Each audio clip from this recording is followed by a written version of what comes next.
கேட்கலாம். யாத்ராகமம் புஸ்தகம் 34ஆம் அதிகாரம் 10வது வசனம். யாத்ராகமம் 34வது அதிகாரம் 10வது வசனம். இதோ ஒரு உடன்படிக்கை பண்ணுகிறேன், பூமி எங்கும் எந்த ஜாதிகளிடத்திலும் செய்யப்படாத அதிசயங்களை உன் ஜனங்கள் எல்லாருக்கும் முன்பாகவும் செய்வேன். உன்னோடு கூட இருக்கிற ஜனங்கள் எல்லாரும் கர்த்தருடைய செய்கையை காண்பார்கள். உன்னோடு கூட இருந்து நான் செய்யும் காரியம் பயங்கரமாயிரு. அல்லேலூயா, அல்லேலூயா. கர்த்தருடைய வார்த்தை என்ன? நான் உன்னோடு கூட இருந்து நான் செய்கிற காரியம் பயங்கரமாயிருக்கும் என்று கர்த்தர் சொல்லுகிறார். அல்லேலூயா, அல்லேலூயா. கடந்த 11 மாதம் முழுவதுமாக தேவன் உங்களை நடத்தி வந்திருக்கிறார். இந்த 12வது மாதத்தில் பார்க்கும்படியாய், அதை காணும்படியாய் தேவன் உங்களுக்கு கிருபை பாராட்டி இருக்கிறார். வருஷத்தை நன்மையால் முடிசூட்டுகிற நல்ல தெய்வம், வருஷத்தின் மத்தியிலே வாக்குத்தத்தத்தை நினைவு கூறுகிற தெய்வம், வருஷத்தின் கடைசியிலே உங்களுடைய முன்னிலைமையை பார்க்கிலும் உங்களுடைய பின்னிலைமையை அதிகமாய் ஆசீர்வதிக்கிற தேவன் நம்முடைய தேவனாகிய கர்த்தர். அந்த தேவனாகிய கர்த்தர் சொல்லுகிற வார்த்தை, உங்கள் வாழ்க்கையில் அவர் பெரிய காரியங்களை செய்ய போகிறார். அல்லேலூயா, அல்லேலூயா. கொஞ்சம் சிந்தித்து பாருங்க அவருடைய வல்லமை எப்படிப்பட்டது என்று.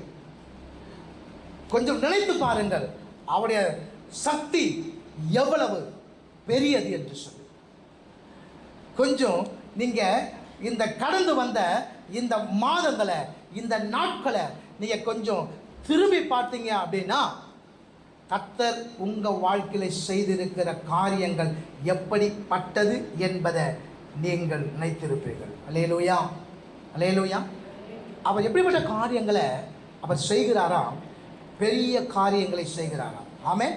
அந்த காரியங்கள் எப்படியாக இருக்கும்?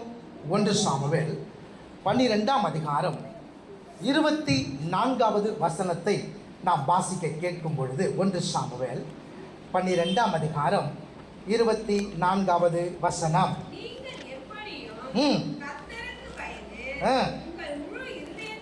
உங்கள் முழு இருதயத்தோடும் உண்மையாய் அவரை சேவிக்க கடவீர்கள். அவர் உங்களிடத்தில் எவ்வளவு மகிமையான காரியத்தை செய்தார் என்று சிந்தித்து பாருங்கள். அல்லேலூயா. என்ன சொல்றாரு? எவ்வளவு மகிமையான காரியத்தை செய்தார் என்று சிந்தித்து பாருங்கள். சங்கீத புஸ்தகம் 126 3வது வசனத்தை நாம் பார்க்கும் பொழுது, சங்கீத புஸ்தகம் 126 3வது வசனத்தை நாம் பார்க்கும் பொழுது, கர்த்தர் யாருக்கு? நமக்கு பெரிய காரியங்களை செய்தார். ஆண்டவர் சொல்றாரு, உன்னோடு கூட இருந்து நாம் செய்கிற காரியம் பயங்கரமாயிருக்கும். அவர் எப்படிப்பட்ட காரியங்களை செய்திருக்கிறார் என்று சிந்தித்து பாருங்கள். அவர் மகிமையான காரியத்தை செய்திருக்கிறார் என்பதை சிந்தித்து பாருங்கள். இந்த 11 மாதம் அவர் எப்படிப்பட்ட காரியங்களை செய்திருக்கிறார் என்பதை கொஞ்சம் சிந்தித்து பாருங்க. அப்படி சிந்தித்து பார்த்தீங்கன்னா உங்களுக்கு புரியும், அவர் பெரிய காரியங்களை செய்திருக்கிறார். அல்லேலூயா. அது எப்படி இருக்கிறது? யோபு 37ஆம் அதிகாரம் 5வது வசனத்தை நாம் பார்க்கும் பொழுது, யோபு 37ஆம் அதிகாரம் 5வது வசனம். தேவன் நம்முடைய சத்தத்தை ஆச்சரியமான விதமாய் குமர பண்ணுகிறார். நாம் கிரகிக்க கூடாத பெரிய காரியங்கள். எப்படிப்பட்ட காரியங்கள்? நீ உன்னுடைய மூளையில யோசனை பண்ணாத காரியங்கள். இப்படிலாம் நடந்திருக்குமா? ஆண்டவர் செய்ய வல்லவராக இருக்கிறார். அல்லேலூயா. கிரகிக்க கூடாத காரியம். யோபு 37:5 சொல்லுறது கிரகிக்க கூடாத காரியம் தேவன் செய்திருக்கிறார். அந்த காரியங்களை நம்ம நினைக்கும் பொழுது, நம்ம சிந்திக்கும் பொழுது, இப்படியெல்லாம் கர்த்தர் செய்வாரா? நிச்சயம் செய்வார். யோபு 5ஆம் அதிகாரம் 9வது வசனத்தை நாம் பார்க்கும் பொழுது, அங்கே அவர் ஆராய்ந்து முடியாத பெரிய காரியங்களையும் எண்ணி முடியாத அதிசயங்களையும், யோபு 5:9 சொல்கிறது ஆராய்ந்து முடியாத காரியங்கள். நம்ம தேடினாலும் இப்படிப்பட்ட காரியங்களை, நம்ம நினைச்சாலும் இப்படிப்பட்ட காரியங்களை நடக்குமா? இப்படிப்பட்ட காரியங்கள் வாழ்க்கையில் நடக்குமா? நடக்கும். கர்த்தர் செய்ய வல்லவராக இருக்கிறார். அல்லேலூயா. கர்த்தர் நல்லவர். அப்போ பெரிய காரியங்களை செய்கிற தேவன், மகிமையான காரியங்களை செய்கிற தேவன், கிரகிக்கக்கூடாத பெரிய காரியங்களை செய்கிற தெய்வம், ஆராய்ந்து முடியாத காரியங்களை செய்கிற தெய்வம் உன்னோடு கூட இருக்கிறார். அந்த தெய்வத்தை தான் நீங்களும் நானும் ஆராய்ந்து கொண்டு இருக்கிறோம். அல்லேலூயா. சரி, பெரிய காரியங்கள் செய்கிறார், செய்கிறேன்னு சொல்கிறாரு, சிந்தித்து பார்க்க சொல்கிறாரு, கிரகிக்க முடியாத காரியத்தை செய்வேன்னு சொல்கிறாரு. அந்த காரியம் எப்படியா இருக்கும்? அதை ஆராய்ந்து முடியாததாய் இருக்கும் அப்படின்னு ஆண்டவர் சொல்கிறாரு. அப்படிப்பட்ட காரியங்கள் என் வாழ்க்கையில் நடக்குமா? நடக்கும். உங்கள் வாழ்க்கையில் நடக்கும். கர்த்தர் செய்ய வல்லவராக இருக்கிறார். அல்லேலூயா. எப்போ தெரியுமா? நியாயாதிபதிகள் புஸ்தகம் 11வது அதிகாரம் 11வது வசனம். நியாயாதிபதிகள் 11:11.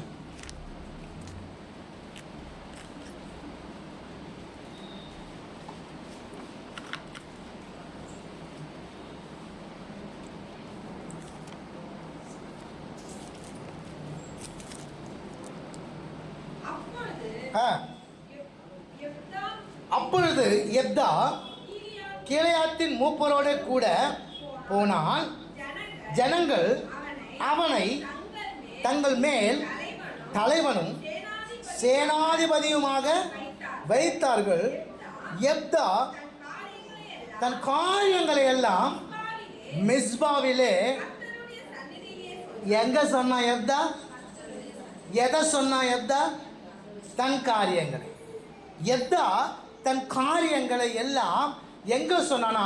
மிஸ்பாவிலே தேவனுடைய சந்நிதியிலே சொன்னான். அவனை தலைவன் ஆக்கிட்டாங்க, அவனை சேனாதிபதி ஆக்கிட்டாங்க, தன்னை நடத்தும்படியாய். எல்லாம் சரி. ஆனா அவனை நடத்துகிறவர், அவனுக்கு ஆலோசனை கொடுக்கிறவர், காரியங்களை வாய்க்க செய்கிறவர், வழியை உண்டு பண்ணுகிறவர் யார் அப்படின்னா தேவனாகிய கர்த்தர். அல்லேலூயா. அப்ப அவன் சொல்றான், தன் காரியங்களை எல்லாம் அவன் மிஸ்பாவிலே போய் தேவனுடைய சந்நிதியிலே சொன்னான். மிஸ்பா அப்படின்னா காவல் கோபுரம் என்று அர்த்தம். என்ன அர்த்தம்? அப்போ அவனை காக்கிறவர் யார்? தேவனாகிய கர்த்தர். அல்லேலூயா. இப்ப அந்த பகுதியை, அந்த எத்தான் இருக்குல்ல, அந்த பகுதியை உங்க பேரை போட்டு வாசிங்க. தானியேல் தன் காரியங்களை எல்லாம் மிஸ்பாவிலே கர்த்தருடைய சந்நிதியிலே சொன்னேன். அல்லேலூயா. புரியுதா? உங்கள் வாழ்க்கையில் பெரிய காரியங்களை கர்த்தர் செய்கிறேன்னு சொல்லியிருக்கிறாரு, செய்வார். மகிமையான காரியத்தை செய்வார். நீங்கள் கிரகிக்க முடியாத காரியத்தை செய்வார். நீங்கள் ஆராய்ந்து முடியாத பெரிய காரியங்களை உங்கள் வாழ்க்கையில் செய்வார். அது செய்யணும் அப்படின்னா நீ எங்கே சொல்லணும்? தேவ சந்நிதியில் வந்து உன் காரியங்களை சொல்லணும். சொல்லுங்க. கர்த்தர் எங்கும் இருக்கிறார். கர்த்தர் எங்கும் இருக்கிறார். அவர் சர்வ வியாபகர். நான் சந்நிதிக்கு தான் போய் சொல்லணுமா? நான் வீட்டிலிருந்தே சொல்லுவேன் என்று அநேகர் எனக்கு படுத்து கொண்டிருக்கிறார். நன்றாக புரிந்து கொள்ளுங்க. உன் பிரச்சனைக்கு தீர்வு எங்கே? தேவ சந்நிதி. அல்லேலூயா. 2 நாளாகமம் 26ஆம் அதிகாரம் 5வது வசனத்தை வாசிங்க. தேவனுடைய தரிசனங்களில் புத்திமானாய் இருந்த சகரியாவின் நாட்களிலே தேவனை தேட மனது இறங்கி இருந்தான். அவன் கர்த்தரை தேடின நாட்களில் தேவன் அப்ப தன் காரியங்களை உசியா ராஜா எங்க போய் சொல்லியிருக்கிறான்? தேவனிடத்தில். நீங்க உங்க காரியங்கள் எல்லாம், உங்க காரியங்கள் என்ன, உனக்கு A to Z எல்லாமே தெரியும். அந்த காரியங்கள் எல்லாம் வீட்டில் இருந்தே சொல்லிட்டு இருக்கியா, இல்ல சந்நிதியில வந்து சொல்றியா? அதுதான் இங்க.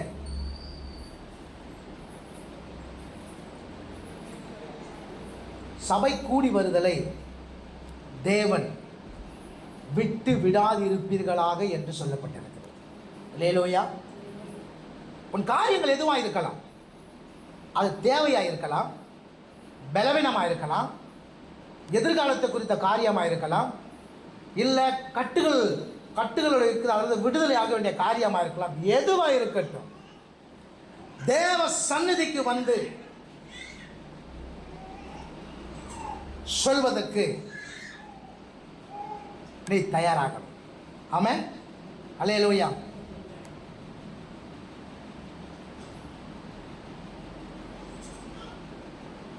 கடன் வாங்கும் பொழுது, சொல்லுங்க, கடன் வாங்கும் பொழுது என்ன சொல்லி வாங்குறோம்?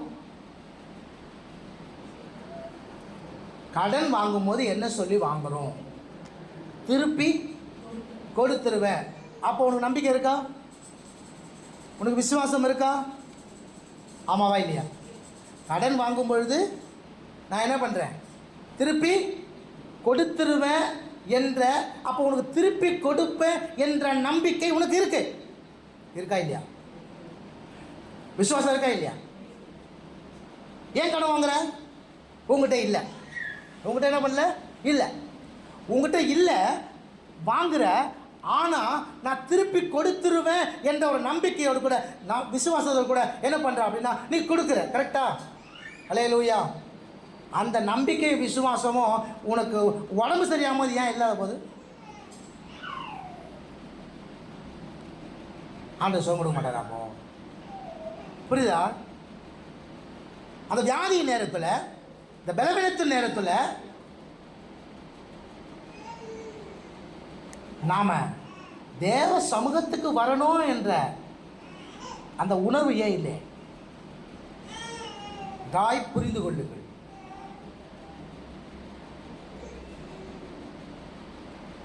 எத்தா தன் காரியங்களை எல்லாம், சொல்லுங்க, எத்தா தன் காரியங்களை எல்லாம் தேவ சந்நிதியில் சொன்னான்.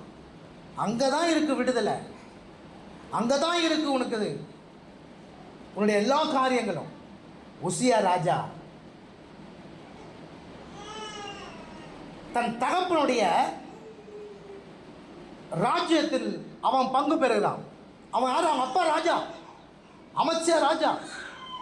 அப்போ ராஜாவா இருந்தா, அவன் ராஜாவா இருக்கும்போது அந்த ராஜாங்கத்துக்கு தேவையான எல்லா காரியங்களும் அவன் சவதரித்து வைத்திருந்தான். அவங்க அப்பா ஸ்தானத்தில் ராஜாவாகிறான். இப்போ அவன் தனியாக போயிட்டு என்ன பண்ண தேவையில்லை, எதையும் உண்டாக்க தேவையில்லை, எதையும் சேர்க்க தேவையில்லை. ஆனால் அவன் எங்கே போனான், தேவனை தேட மனது இறங்கி இருந்தான். அல்லேலூயா. வசனம் சொல்லுது, அவன் கர்த்தரை தேடின அந்த நாட்களிலே கர்த்தர் அவனுடைய காரியத்தை வாய்க்க செய்தார். அல்லேலூயா. ஆமென். ஹாஸ்பிட்டலில் போய் 3 மணி நேரம் 1 மணி நேரம் உட்கார முடியுது, ஆனால் தேவ சமூகத்தில் வந்து உட்கார முடியாது. ஏன்? டாக்டர் உனக்கு சுகம் கொடுப்பான், உனக்கு நம்பிக்கை இருக்கு. ஆனால் கர்த்தர் உனக்கு சுகம் கொடுப்பான், நம்பிக்கை இல்லையா? எதா அவன் காரியங்களை எங்கே போய் சொல்றான் அப்படின்னா, தேவனுடைய சந்நிதியில் போய் சொல்றான்.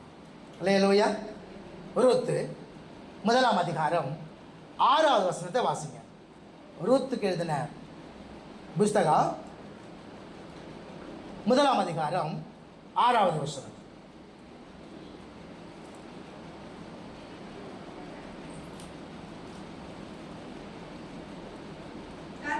கர்த்தர் தம்முடைய ஜனங்களை சந்தித்து அவர்களுக்கு ஆகாரம் அருளினார் என்று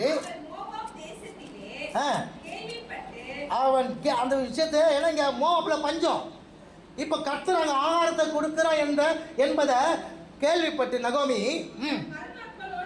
தன் மருமக்களோடு கூட மோவாப் தேசத்தில் இருந்து என்ன பண்றாங்க, திரும்ப வழிமணி. அப்போ எங்க இருக்கிறாங்க, மோவாப்ல இருக்கிறாங்க. இப்போ அங்கே பஞ்சம், இப்போ அங்கே ஆகாரம் இல்லை. தன் புருஷனும் தன்னுடைய பிள்ளை 2 பிள்ளையும் மரித்து போயிட்டாங்க. இதுக்கப்புறம் அவனுக்கு அங்கே என்ன கிடைக்கல, ஆகாரம் இல்லை. ஆனால் கர்த்தர் ஆகாரத்தை கொடுக்கிறார். அல்லேலூயா. கர்த்தர் என்ன பண்ணுறாரு, ஆகாரத்தை கொடுக்கிறார் என்று சொல்லி அவங்க என்ன பண்ணாங்களாம், எழுந்து அப்போ எங்கே போனாங்க? 19ஆம் வசனத்தை வாசிங்க. அப்படியே இருவரும் எங்க மட்டும் பெத்லகேம் மட்டும் நடந்து போனார்கள். பெத்லகேம் என்றால் அப்பத்தின் வீடு. அல்லேலூயா. அப்போ நம்ம 2 காரியத்தை செய்யணும். ஒன்று, நான் சொல்ல வேண்டிய இடம் தேவ சந்நிதி, நான் நடக்க வேண்டிய இடமும் தேவ சந்நிதி தான். அல்லேலூயா. ஆமென். அது தேவனுடைய வீடு, அது அப்பத்தின் வீடு. அப்ப கர்த்தர் பெரிய காரியங்களை செய்வார். அந்த காரியங்கள் மகிமையான காரியமாக இருக்கும், அது கிரகிக்க முடியாததாக இருக்கும், அது ஆராய்ந்து முடியாததாக இருக்கும். இந்த காரியங்கள் என் வாழ்க்கையில் நடக்கணும் அப்படின்னு நீங்கள் நினச்சிங்க அப்படின்னா 2 காரியம். நான் என் காரியத்தை எல்லாம் தேவ சந்நிதியில் போய் சொல்லுவேன். ஆமென். சத்தம் கேட்கல. அப்படி விழுகணும். ஆமென். நான் எங்க நடந்து போகணும்? இங்கதான். இது 2மே நடக்கணுங்க. நான் எழும்பணும், நான் நடக்கணும். அல்லேலூயா. புரியுதா உங்களுக்கு? இப்போ இந்த காரியங்கள் இருக்குமானால் கர்த்தர் உன்னோடு கூட இருந்து செய்கிற காரியங்கள் பயங்கரமாக இருக்கும். அல்லேலூயா. அதுக்கு உதாரணமாய் ஒரு காரியத்தை, ஒரு சம்பவத்தை மாத்திரம் உங்களுக்கு நான் சொல்லி கடந்து போக விரும்புகிறேன். அல்லேலூயா. யோவான் எழுதின சுவிசேஷம் 5ஆம் அதிகாரம் 5-6 வசனங்களை வாசிக்கலாம்.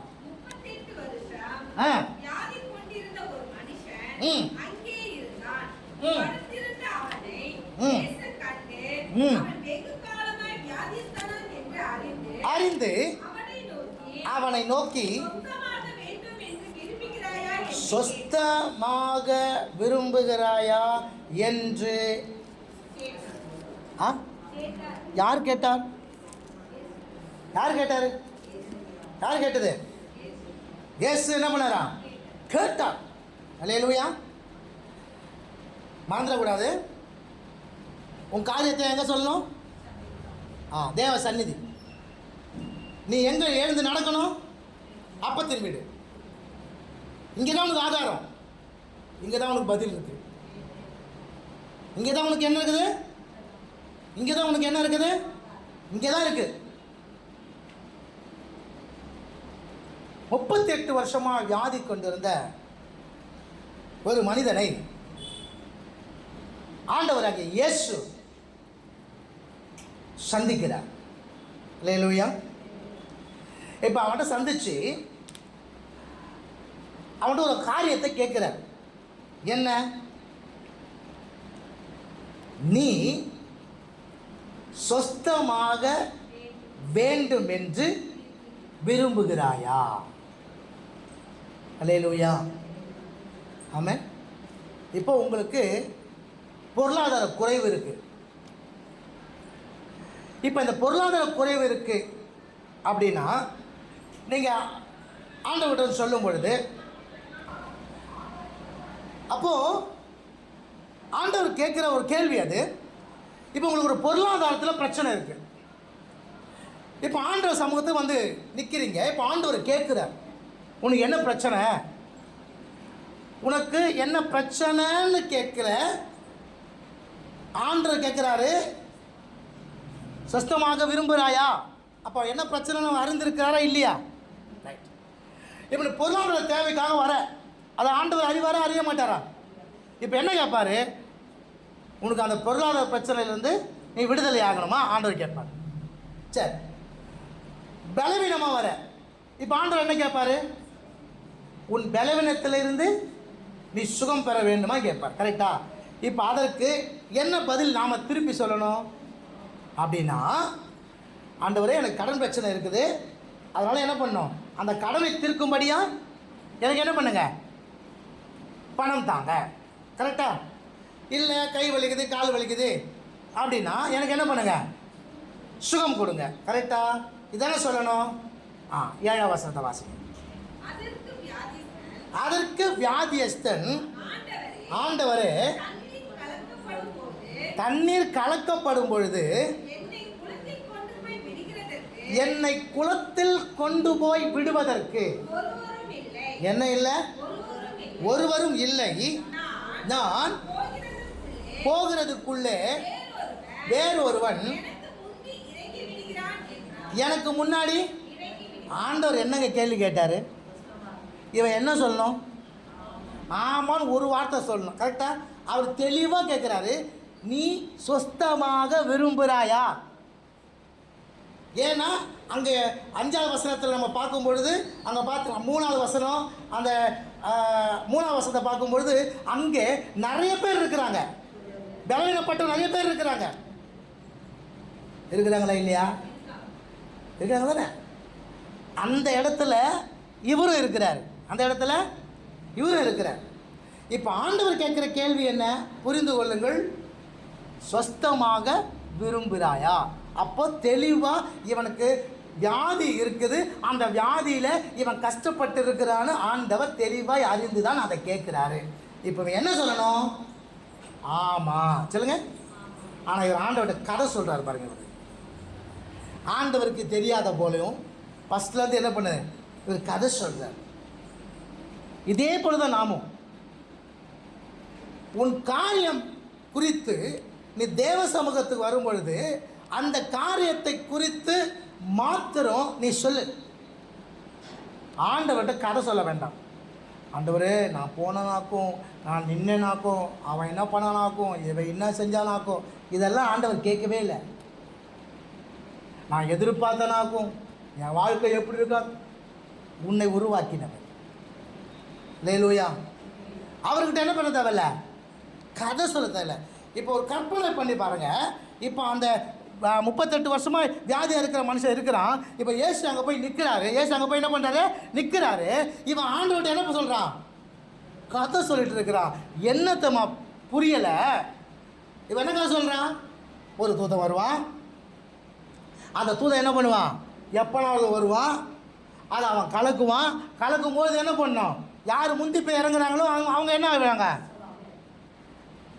இப்போ வந்து நிற்கிறது யாரு? அந்த தூதனை உண்டாக்கினவர். வந்து நிற்கிறது யாரு? அந்த குலத்தை உண்டாக்கினவர். அல்லேலூயா. என்ன மறைக்கப்படுது பார்த்தீங்களா? என்ன மறைக்கப்படுகிறது? அந்த தூதனை உண்டாக்கினவர் அவர்தான். அந்த குலத்தை உண்டாக்கினவரும் உருவாக்கினர் நமக்கு முன்னாடி வந்து நிற்கிறார் என்பதை அவனுக்கு புரியல. இதே பிரச்சனை தான் நமக்கு. ஆலயத்துக்கு நீங்கள் வந்தபோது மகிழ்ச்சியோடு கூட நீங்கள் தேவனை ஆராதிச்சிங்க அப்படின்னா என்ன அர்த்தம் அப்படின்னா, என் பிரச்சனையிலிருந்து விடுதலை தருகிறவர் நான் சந்திக்க வந்திருக்கிறேன். அல்லேலூயா. என் அப்பத்தையும் என் ஆகாரத்தையும் ஆசீர்வதிக்கிறவரை நான் ஆராதிக்க வந்திருக்கிறேன். இந்த நினைப்பு உங்களுக்கு இருந்துச்சு அப்படின்னா நீங்கள் சந்தோஷமாக தேவனை ஆராதிக்க. யாரும் உங்களுக்கு சொல்ல வேண்டிய அவசியம் இல்லை. கையை தூக்குங்க, கையை இறக்குங்க, அல்லேலூயா சொல்லுங்க, ஆமென் சொல்லுங்க சொல்ல வேண்டிய அவசியம் இல்லை. உனக்குள்ள அந்த நிச்சயத்தன்மை இருக்குமானால், நான் வந்திருக்கிற இடம் என்னை உருவாக்கினவர். நான் வந்திருக்கிற இடம் யாரு? என்னை உருவாக்கினவரை பார்க்க வந்திருக்கிறேன். இந்த நினைப்பு மாற்றம் உங்களுக்கு இருக்குமானால் நிச்சயமாய் சொல்லுகிறேன், நீங்கள் சீக்கிரத்தை சொஸ்தம் அடைவீங்க. அல்லேலூயா. அப்போ அந்த தூதனையும் குலத்தையும் உண்டாக்கினவர் தான் அவனுக்கு முன்னாடி வந்து நிற்கிறாரு. அவர் தான் கேட்குறாரு, நீ சொஸ்தம் அடைய விரும்புகிறாயாச்சு. ஆமென். அவன் அதே கதையை சொல்கிறான். இன்னைக்கு நாமும் அப்படி தான் நம்முடைய புலம்பல் எல்லாவற்றையும் அவன்கிட்ட சொல்ல விரும்புகிறோம். ஆண்டவர் கேட்பாரு, யார்கிட்ட சொல்ல முடியலையே அப்படின்னு சொல்லிட்டு, நீ இன்னும் புலம்ப வேண்டாம், நீ வந்து நீ நீ அங்கே நீ போட்டு கொண்டு வந்திருக்கிற அந்த செப்பல் அதை கழட்டி உள்ளே வரும்போதே, கால் வைக்கும் போதே உனக்கு தெரியணும், உனக்கு ஒரு நிச்சயத்தன்மை இருக்கணும், நான் இப்போ உள்ளே போகிற இடம், நான் பார்க்க போகிறவர் யார் அப்படின்னா, என்னை உண்டாக்கிறவர், எனக்கு விடுதலை தருகிறவர், என் தேவையை சந்திக்கிறவர். அல்லேலூயா. அல்லேலூயா. ஒருத்தங்கிட்ட போய் நம்ம வாங்கும்பொழுது அவன் கொடுப்பான் நம்பிக்கையோடு போகிறோம், திருப்பி நம்ம கொடுத்துருவோம் நம்பிக்கையோடு போகிறோம். ஆனால் அந்த நம்பிக்கை எங்கே வர மாட்டேங்குது? வந்துப்பார், சொல்லிப்பார், நிச்சயமாய் உன் தேவைகள் சந்திக்கப்படும், உன் கடன் தீர்க்கப்படும், உன் பொருளாதார தேவைகள் சந்திக்கப்படும். பிலிப்பியர் 4:19 சொல்லுகிறது, அவர் தம்முடைய மகிமை உள்ள ஐஸ்வர்யத்தின்படி நம்முடைய குறைவுகள் எல்லாவற்றையும் நிறைவாக்குகிற தேவன். பிலிப்பியர் 4:19. அல்லேலூயா. அப்போது ஆண்டவர் கேட்குற அந்த காரியத்தை அவன் ஆமென் என்று சொல்லியிருக்கணும், இல்லை ஆமாம் ஆண்டவர்னு சொல்லியிருக்கணும். ரெண்டுமே சொல்லாமல் கதை சொல்லிட்டு இருக்கான். அந்த மாதிரி கதை நமக்கு இன்றைக்கி வேண்டாம். இப்போது அவனை தேவன் சொஸ்தமாக்கினார். அல்லேலூயா. என்னையும் கர்த்தர் விடுதலை ஆக்குவார். சொல்லுங்கள், எனக்கும் கர்த்தர் ஆகாரத்தை கொடுத்து என்னை ஆசீர்வதிப்பார். அல்லேலூயா. என் வீட்டில் மாப்பிசகிற தொட்டி, என்ன பாத்திரம் ஆசீர்வதிக்கப்பட்டிருக்கும். ஆமென். அல்லேலூயா. அல்லேலூயா. எப்போ தெரியுமா? எப்போ தெரியுமா? அந்த 5:8 வாசிங்க. இயேசு அவனை நோக்கி, எழுந்திரு. என்ன சொன்னாரு? முன்னாடி எழுந்திரு. அவனால தான் எழும்ப முடியலையே,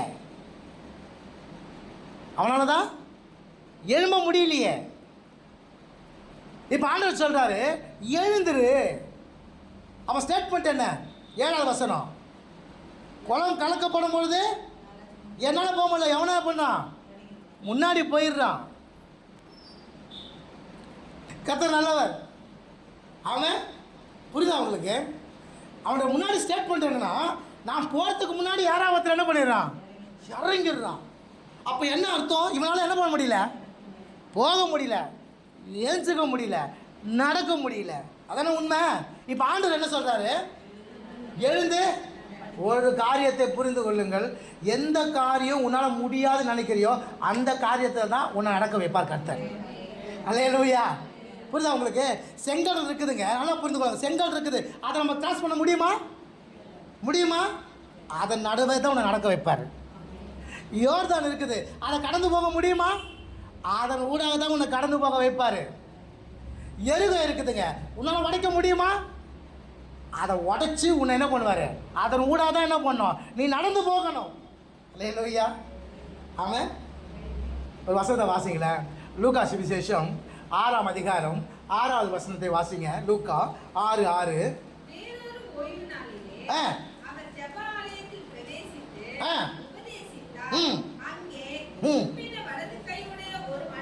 என்னவா?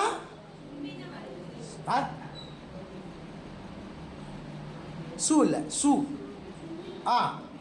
மகளுத்தான் ஒரு குறியில் நெடில். என்ன பண்ணா இருந்தா ஓகே, அவனால முடியாது. அவனை விரல் எப்படி இருக்குது? சூம்பி போயிருக்கு அப்படியே. இப்போ ஆண்டவர் என்ன சொல்றாரு பாருங்களேன், வாசிங்க 10வது வசனம். பார்த்து எந்த மனுஷனை நோக்கி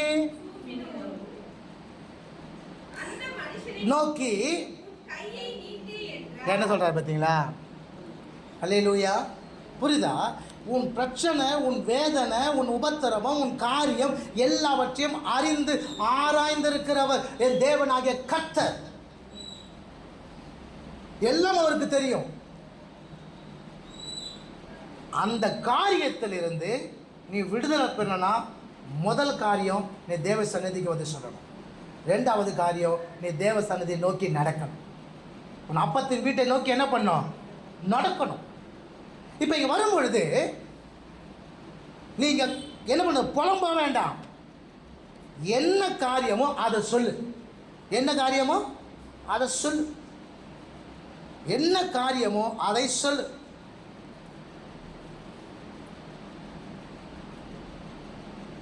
சொல்லு.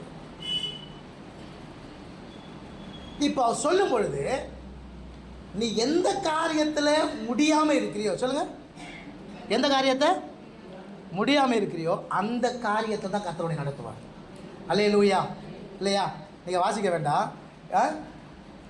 2 ராஜாக்கள் புஸ்தகம் 4ஆம் அதிகாரத்தில் ஒரு தீர்க்கதரிசியுடைய மனைவி என்ன பண்ணுவா? புலம்புவா. ஏன்? தான் புருஷன் என்ன பண்ணுவான்? கடன் வாங்கி அதை கட்ட முடியாமல் செத்து போயிடுவார். இப்போ கடன் கொடுத்தவன் வந்து என்ன பண்ணுவான்? வந்து கேட்குறான், ஒன்று கடனை கொடு, அப்படின்னா ஒரு 2 பிள்ளைகள் என்ன பண்ணுவா? கொடு. இப்போது அப்படி இருக்கிற சூழ்நிலையில் அதை எலிசா போகிறான். எலிசா போய் என்ன பண்ணுறாரு, என்ன பிரச்சனைமோ அவன் அழுது ஒரு காரியத்தை சொல்கிறான். அந்த எப்படி அந்த ஊழியக்காரன் எப்படி இருந்தால் எல்லாமே சொல்கிறான். ரைட்டு. ஸோ உங்கள் கையில் என்ன இருக்குது? என்கிட்ட என்ன இருக்குது? சொல்லுங்கள். என்கிட்ட என்னது? எண்ணெய் இருக்குது. இப்போ என்ன சொல்லியிருக்கணும்? என்ன சொல்லணும்? உங்கள்கிட்ட இருக்கிற பாத்திரத்தில் எண்ணெய் ஊற்று சொல்லிருக்கணும். கரெக்டா? ஆமாவா இல்லையா? அங்கே வசனம் சொல்கிறேம்மா, போய் வாங்கிட்டு வா. ஏற்கனவே இவ கடன் பிரச்சனையில் இருக்கிறா. இவ போய் இன்னொரு வீட்டில் கேட்டால் கொடுப்பாங்களா? மற்றவங்க கொடுக்க மாட்டாங்க. ஆனால் போய் கேளு. இங்கே கிரெடிட்டு, அந்த கிரெடிட் மூலமாக தான் தேவன் அங்கே கிரியை செய்கிறார் பாருங்க. புரியுதா? உன் பிரச்சனை என்னவோ அதன் ஊடாய் நடக்க தேவன் செய்வான். நடக்க முடியலையா? எழுந்து நட. பார்க்க முடியலையா? கண்களை திற. கேட்க முடியல, எப்பத்தா அப்படின்னு சொல்லுவார், திறக்கப்படுவதாக. அப்ப இங்க அந்த அவரை பார்த்து ஆண்டவர் சொல்ற காரியம், எழுந்து நட. புரியுதா? இதான் கஷ்டம் நமக்கு. இதான் கஷ்டம். புரியுதா? கஷ்டம் அதான் நமக்கு. அப்ப என்ன செய்யணும் அப்படின்னா, எழுந்து நடக்கணும். எழுந்து அப்ப என்ன அர்த்தம்? நல்லா புரிந்து கொள்ளுங்க. அவர் சொல்லுகிற வார்த்தைக்கு கீழ்ப்படியணும். சொல்லுகிற வார்த்தைக்கு என்ன பண்ணும்? என்ன பண்ணும்? 5:9 வாசிங்க. யோவான் 5:9 வாசிங்க.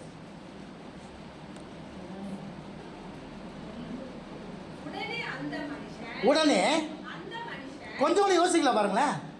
உடனே அந்த மனுஷன் சொஸ்தமாகி, எதை எடுத்துக்கொண்டு? இவ்வளவு நேரம் எடுக்க முடியாத, எழுந்திருக்க முடியாத அந்த காலு, அந்த எடுக்க முடியாத இருந்த படுக்கை இப்பொழுது எடுக்கப்பட்டது. அவன் எழுந்து நடந்தான். அல்லேலூயா. கர்த்தர் நல்லவர். அப்போ நான் என்ன செய்யணுங்க? திரும்பவும் சொல்கிறேன், எத்தா தன் காரியங்களை எல்லாம் தேவ சந்நிதியில் சொன்னான். சொல்லுங்க. அப்போ நீ உன்னுடைய காரியத்தில் என்ன பண்ணும்? நான் வீட்டிலேருந்தே சொல்லுவேன். வீட்டிலேருந்து ஆண்டவர் காது கேட்கும். சங்கீத புஸ்தகம் 65:2 சொல்லுகிறது, ஜபத்தை கேட்கிறவர் மாம்சமான யாவரும். நான் வீட்டிலேயே என்ன பண்ணுவேன்?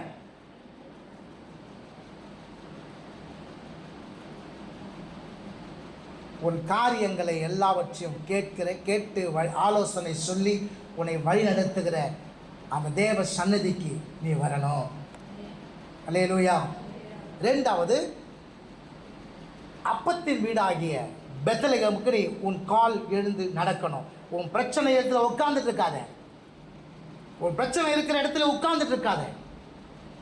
மோவாபில் பிரச்சனை, ஆகாரம் இல்லை. தன்னுடைய புருஷன், தன்னுடைய 2 பிள்ளைகள் இறந்து போயிட்டாங்க. இப்போ அங்கே இருந்து நீ அங்கே இருந்து மடிய வேண்டியதுதான். அந்த இடத்தை விட்டு எழுந்து பெத்தேலுக்கு வா. உன் கால்கள் எங்கே நடந்து வரணுமா?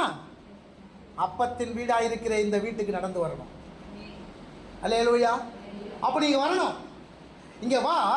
இங்கே வார்த்தை உண்டாகும். இங்கே என்ன ஆகும்? இங்கே என்ன ஆகும்? வார்த்தை என்ன ஆகும்? உண்டாகும். அந்த வார்த்தையை கேள், அதுக்கு ஒபே பண்ணு. அந்த வார்த்தை என்ன? எழுந்து நட. சொல்லுங்க, எழுந்து நட. அப்போ நான் முதல்ல என்ன பண்ணுமா? நான் எழுந்திருக்கணும். சொல்லுங்க, எழுந்திருக்கணும். ஓகேவா? எழுந்திருக்கணும் அப்படின்னா என் பலவீனத்தை விட்டு, உன் சோம்பேறித்தனத்தை விட்டு, உன் அவிசுவாசத்தை விட்டு, உன் தூக்கத்தை விட்டு, உன் துக்கத்தை விட்டு, உன் பாவத்தை விட்டு, உன் சுயத்தை விட்டு நீ எழும்ப ஆரம்பி. அல்லேலூயா. புரியுதா? முடியலன்னா கடைசி வரைக்கும் முடியாது. முடியலன்னா கடைசி வரைக்கும் என்னது? முடியாது. முடியும் அப்படின்னு மைண்ட் செட் பண்ணிப்பார். நிச்சயம் முடியும். அல்லேலூயா. நீ முதல்ல உன் மைண்ட் என்ன செட் பண்ண தெரியுமா? நான் வீட்டிலேயே இருப்பேன், இந்த பிரச்சனையே உட்காந்து அழுதுன்னு இருப்பேன் நினைக்காத. எழுந்து வெளியே வா. எழுந்து வந்து இங்கே சொல், இதான் உன்னுடைய மிஸ்பா, இதான் உன்னுடைய காவல் கோபுரம், இதான் உன் அப்பத்தின் வீடு, இதுதான். நீ என்னைக்கு அங்கேருந்து எழுந்து பிரியோ அன்னைக்கு தான் உனக்கு விடுதலை. வெளியே வர முடியல, வெளியவே போக முடியல, என் துக்கம் அவ்வளோ இருக்குது. கடைசி வரைக்கும் வெளியே வர முடியாது. கடைசி வரைக்கும் வர முடியாது. எழும்பி வா, எழுந்து வா. அடுத்தது சொல்லுது நட. என்ன சொன்னாரு? உன் படுக்கையை எடுத்துக்கொண்டு நடக்கணும். எதன்படி? இப்போ அவருக்கு முன்னாடி நிற்கிறது இயேசு தன்னுடைய வாயை திறந்து சொல்றாரு நட. அப்போ வார்த்தையின்படி சொல்லுங்க, அவருடைய சத்தத்தின்படி, அவருடைய சித்தத்தின்படி. அல்லேலூயா. நடக்கணும். அவருடைய வார்த்தை, அவருடைய சத்தம், அவருடைய சித்தம், இது எதுவோ அதை கேட்டு நடக்க ஆரம்பி. இன்னைக்கு அவருடைய வார்த்தை என்ன? உன் படுக்கையை எடுத்துக்கொண்டு நட. இது வார்த்தை. சத்தம் என்ன? இது போதும், இங்கே இருந்தது போதும். அப்போ அதுக்கு அர்த்தம் என்ன? இது வரைக்கும் நீங்கள் இருந்தது போதும்பா. 38 வருஷமா. ஒருவேளை அவன் பிறந்ததுல இருந்து அவன் வியாதியஸ்தனா. அவன் வயசு என்ன? 38. ஒருவேளை 2 வயசுக்கு அப்புறம் சில பேருக்குலாம் பார்த்தீங்கன்னா பிறகுமா நல்லா பிறப்பாங்க. திடீர்னு பார்த்தா நல்லா ஜுரம் அடித்தோன்னு என்ன ஆகிடும்? ஒரு மாதிரி ஆகிடுவாங்க இல்லையா? ஸோ அந்த மாதிரி ஏதாவது காரியங்கள் வந்தாக்கா, ஒரு 2 வயசில் வந்ததாங்க அவன் வயசு என்னது? 40. ஒரு 10 வயசில் வந்தால் அவனுக்கு என்ன வயசு? 48. ஸோ வயது எதுவோ, ஆனால் வேதம் சுட்டி காண்றது 38 வருஷம். இன்னைக்கு வந்த சத்தம் என்ன? இவ்வளோ நாள் கஷ்டப்பட்டதுக்கு ஒரு முடிவு வந்துருச்சு. அல்லேலூயா. இப்போ ஒரு சித்தம் என்ன? இனி நான் படுத்துட்டு கூடாதுடா, எழுந்து நடந்துடணும். ஆமென். புரியுதா? இதுதான் இன்னைக்கு முக்கியம். உன் வாழ்க்கையில் இருக்கிற காரியங்களை கர்த்தர் மாறுதலாய் மாற்றி முடிக்கணுமா? பெரிய காரியங்களை கர்த்தர் செய்யணுமா? மகிமையான காரியங்களை கர்த்தர் செய்யணுமா? நீ கிரகிக்கக்கூடிய அந்த காரியங்கள் செய்யணுமா? கர்த்தரோட வாழ்க்கையில் ஆராய்ந்து முடியாத காரியங்களை கர்த்தரோட வாழ்க்கையில் செய்யணுமா? முதல் உன் சிந்தனையில் இருக்க வேண்டியது, நான் அங்கேயே இருக்கக்கூடாது. சொல்லுங்க, எங்கே இருக்கக்கூடாது? வீட்டிலேயே இருக்கக்கூடாது. எழுந்து எங்கே வரணும்? மிஸ்பாக்கு வரணும், தேவனுடைய சன்னதிக்கு வரணும். என் அப்பத்தின் வீடாக இருக்கிற இந்த இடத்தை நோக்கி என் கால்கள் என்ன பண்ணணுமா? நடக்கணும். இது ரெண்டுமே இவன் செஞ்சான். அல்லேலூயா. வேதம் ஒரு நாளும் பொய் சொன்னதில்லை, பொய்யும் சொல்லவும் சொல்லாது. அல்லேலூயா. அப்போது இவனுடைய வாழ்க்கையில் கர்த்தர் அற்புதத்தை செய்தார் அப்படின்னா சொல்லுங்கள், என் வாழ்க்கையில் கர்த்தர் செய்வார். அல்லேலூயா. கர்த்தர் நல்லவர். சொல்லுங்கள். யாத்திராகம புஸ்தகம் 34:10 படி கர்த்தர் என்னோடு கூட இருந்து பெரிய காரியங்களை செய்யும். அல்லேலூயா. அல்லேலூயா. கர்த்தர் நல்லவர். மோசே கிட்ட சொல்கிறாரு, உன்னோட கூட இருந்து உன் ஜனத்தை நான் என்ன பண்ணுவேன், உன் ஜனத்துக்கு என்ன பண்ணுவேன், பெரிய காரியங்களை செய்வேன். அப்போ ஜனத்துக்கு ஆண்டவர் என்ன சொல்கிறார், நான் பெரிய காரியத்தை செய்வேன்னு சொல்லி இந்த மாதத்தில் கர்த்தர் செய்வேன். அல்லேலூயா. சங்கீத புஸ்தகம் 1:3 ஞாபகம் இருக்கா? முடிய போகுது. ஞாபகம் இருக்கா? அவன் நீர்க்கால்கள் ஓரமாய் நடப்பட்டு தன் காலத்தை தனியை திறந்து இலையுதாக இருக்கிற மரத்தை போல அவன் செய்வதெல்லாம் 11 மாதம் நடக்கலாம். இந்த 12ஆம் மாதத்தை கர்த்தர் செய்வான். எத்தனை பேர் விசுவாசிக்கிறீங்க? அப்படி நடக்கணும் அப்படின்னா என்ன பண்ணணும்? எழுந்து வா, எழுந்து வா, எழுந்து நட. அல்லேலூயா. 2 காரியத்தை நீ செய்து பார், உன் வாழ்க்கையில் கர்த்தர் செய்கிற காரியங்கள் பெருசாக இருக்கும். அல்லேலூயா. ஒரு வசனத்தை மாத்திரம் பார்த்துட்டு முடிப்போம். யோவேல் 2ஆம் அதிகாரம் 12-13. யோவேல் 2ஆம் அதிகாரம் 12ஆம் வசனமும் 13ஆம் வசனம். ஆதலால் நீங்கள் இப்பொழுது உபவாசத்தோடும் அழுகையோடும் புலம்பலோடும் உங்கள் முழு இருதயத்தோடும் யாருக்கிட்ட? தேவனாகிய கர்த்தரிடத்தில் திரும்புங்கள் என்று கர்த்தர் சொல்லுகிறார். நீங்கள் திரும்புங்கன்னா எப்படி திரும்பணும்னு அடுத்த வசனம் சொல்றாரு. உங்கள் வஸ்திரங்களை அல்ல, உங்கள் இருதயங்களை கிழித்து உங்கள் தேவனாகிய கர்த்தரிடத்தில் திரும்புங்கள். அவர் இரக்கமும் மன உருக்கமும் நீடிய சாந்தமும் மிகுந்த கிருபையும் உள்ளவர். அவர் அல்லேலூயா. கர்த்தர் நல்லவர். ஆமென். இந்த யோவேல் 2ஆம் அதிகாரம் 12-13 வசனத்தில் கர்த்தர் ஒரு மனம் திரும்புதலை எதிர்பார்க்கிறார். என்ன அப்படின்னா அவர் சொல்றாரு, இழந்து போனது எல்லாவற்றையும் திரும்ப தருகிறேன்னு சொல்றார். நீ எதெல்லாம் இழந்து போனியோ அதெல்லாம் என்ன பண்ற? திரும்ப. எதை இழந்தாங்க? நீங்கள் முதல் அதிகாரத்தை நீங்கள் வாசித்து பார்த்தீங்கன்னா அங்கே சொல்லப்படும் கோதுமை, வார்கோதுமை, திராட்சை செடி, அத்திமரம், பேரிச்சமரம், மாதுளை, கிச்சலை, இது எல்லாவற்றையும் அவர் இழந்துட்டாங்க. எல்லாத்தையும் இழந்துட்டாங்க. எல்லா விளைச்சலையும் இழந்துட்டாங்க. அதனால் ஆண்டவர் இந்த வெட்டுக்கிளி, இந்த பச்சைப்புழு, இந்த பச்சைக்கிளி இதெல்லாம் என்ன பண்ணுது? உன்னுடைய விளைச்சலை எடுத்துருச்சு. அது ஒரு தண்டனை. ஆனால் எதெல்லாம் இழந்தையோ அதெல்லாம் திரும்பி நான் தரேன்னு ஆண்டவர் சொல்கிறார். அல்லேலூயா. கர்த்தர் நல்லவர். ஆமென்.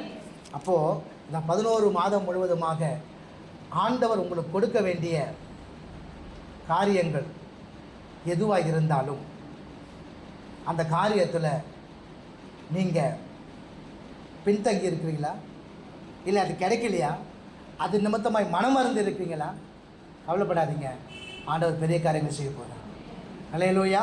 நீங்கள் எதெல்லாம் இழந்தையோ அதெல்லாம் கர்த்தர் கொடுக்க போகிறார். ஆமாம். அதுதான் 2ஆம் அதிகாரம், யோவேல் 2ஆம் அதிகாரம் நீங்கள் 25-26 வாசிக்கும் பொழுது அவர் தான் அனுப்புகிறார். வெட்டுக்கிளி, பச்சைக்கிளி, முசுக்கட்டை பூச்சி, பச்சை புழு எல்லாவற்றையும் பட்சித்த வருஷங்களுடைய விளைவை உங்களுக்கு என்ன பண்ணுவேன்? அல்லேலூயா. ஆண்டவர் திரும்பி நான் உனக்கு கொடுப்பேன், பெரிய காரியத்தை வாழ்க்கையில் செய்வேன். ஆண்டவர் திரும்பவும் உனக்கு ரிமெம்பர் பண்ணுறாரு. வருஷத்தினுடைய ஆரம்பத்தில் நன்மையால் முடிசூட்டுகிற தெய்வம், வருஷத்தின் மத்தியில் வாக்குத்தத்தங்கள் நினைவு கூறுகிற தெய்வம், வருஷத்தின் கடைசியில் உன் முன்னிலைமையை காட்டிலும் பின்னிலைமையை அதிகமாய் ஆசீர்வதிக்க விரும்புகிற தெய்வம். பட்சித்த எல்லா வருஷங்களையும் விளைவையும் உனக்கு திரும்ப கொடுக்க ஆண்டவர் விரும்புகிறாரு. பெரிய காரியத்தை செய்ய விரும்புகிறாரு. இனிமேலும் நீ உட்கார்ந்து அழுது கொண்டு இருப்பையானால் ஆண்டவர் அந்த காரியம் செய்ய முடியாது. எப்தாவை போல, ரூத்தை போல. சொல்லுங்க, எப்தாவை போல. சத்தமா, எப்தாவை போல தேவ சன்னதிக்கு வருவேன். ரூத் சொல்ற நகோமியை போல, நகோமியை போல எழுந்து பெத்தேலுக்கு வருவேன். அங்கே சத்தம் உண்டாகும். அந்த கர்த்தர் பேசுவார். என் பிரச்சனை குறித்து ஆண்டவர் பேசுவார். என் பிரச்சனை குறித்து ஆண்டவர் பேசுவார். அப்போ நான் எந்த காரியத்தில் நான் இருந்து எழ வேணுமோ, நடக்கணுமோ, அது நடப்பேன். நான் ஏற்றுவேன். கர்த்தர் உங்களை ஆசீர்வதிப்பார். அல்லேலூயா. கண்களை மூடுவோமா? கர்த்தர் உங்களை ஆசீர்வதிப்பார்.